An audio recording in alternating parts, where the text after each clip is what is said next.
You asked for it, and surprisingly enough, you got it. Following the positive reception of Daredevil's second season on Netflix, Marvel Studios is developing a full season of The Punisher, starring Jon Bernthal.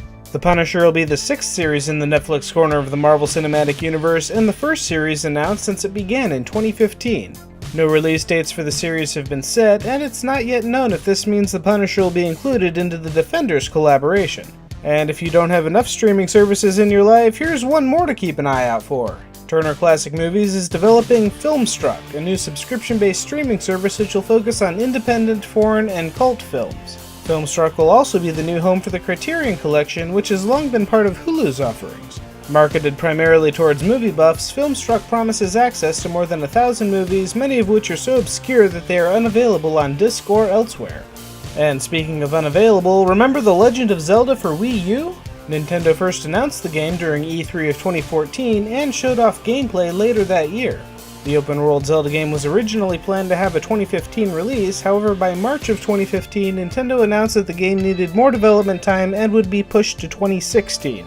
After being noticeably absent from last year's E3, speculation began that the game was being delayed to sync with the launch of the rumored NX, Nintendo's next-gen system.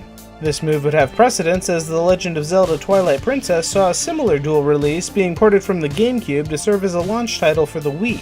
This week Nintendo confirmed that the rumors were true, and the as-of-yet unnamed Zelda title will see a simultaneous release on both the Wii U and the NX in March of 2017. And while Zelda was absent from last year's E3, this year the game will dominate Nintendo's show floor as the only playable game Nintendo will bring to the show. Oddly enough, Nintendo won't be presenting the NX at E3 this June. Instead, they will unveil their new system later this year.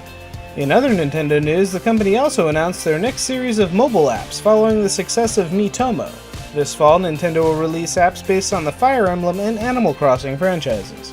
Moving on to much closer releases, hitting the theaters this week is Captain America: Civil War. Marvel's Phase 3 officially begins on Friday with a Captain America movie that has more Avengers in it than the last Avengers movie did. Whether you're Team Cap or Team Iron Man, one thing is certain, it will doubtlessly be better than Batman v Superman. Over on television, today on May 1st, Eva Green, Josh Hartnett, and Timothy Dalton return for the Season 3 premiere of Penny Dreadful on Showtime. I'm still not entirely sure what this supernatural horror show is about, but with a cast like that, it's something I really feel I should get caught up on. One show I do know is worth watching is Person of Interest on CBS. The 5th and final season kicks off on May 3rd and will air 2 episodes per week until the series finale on June 21st. Finally, in video games, this week on PC we have Battleborn. While the multiplayer hero shooter from Gearbox Software shares similarities with the upcoming Overwatch, Battleborn distinguishes itself by having a full single-player campaign and the same wacky humor that made Borderlands tolerable. If you're looking for something a little darker, there's Share, a first-person horror game that challenges you to last the night in an excessively creepy house. Survival seems to depend on finding resources and sharing them with your supernatural hosts. Meanwhile, it must be Mobile Port Week because I'd be willing to bet the next 3 games began their life on an iPhone. Magic Quest is a tower defense game, and that's all I really need to know about it to want it. Spunk and Moxie looks like a fun little puzzle platformer if you're looking for something you can play with one button, and if you're a fan of moving box puzzles, Mystery Castle might be up your alley.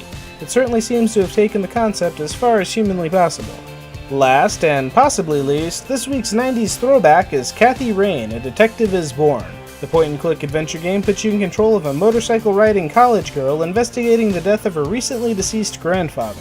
And that brings us to this week's awesome video, which goes to the White House for President Obama's final speech at the White House Correspondents' Dinner. Admittedly, this year's bit wasn't quite as funny as previous years, but it'd be hard to top last year's bit about the president's bucket list. After the midterm elections, my advisors asked me, Mr. President, do you have a bucket list? And I said, well, I have something that rhymes with bucket list. Take executive action on immigration? Bucket. That said, the president isn't leaving office without at least getting in a few good shots. And you know who you are, Republicans. In fact, I think we've got Republican Senators Tim Scott and Cory Gardner. They're in the House, which reminds me, security, bar the doors. Judge Merrick Garland, come on out. We're going to do this right here, right now. And that's everything for this week. So are you Team Cap or Team Iron Man? Let me know in the comments below. Be sure to like and subscribe, pass this video around to your friends, and have a great week.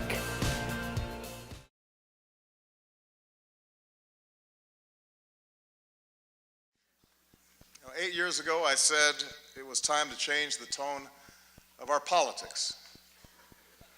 In hindsight, I clearly should have been more specific.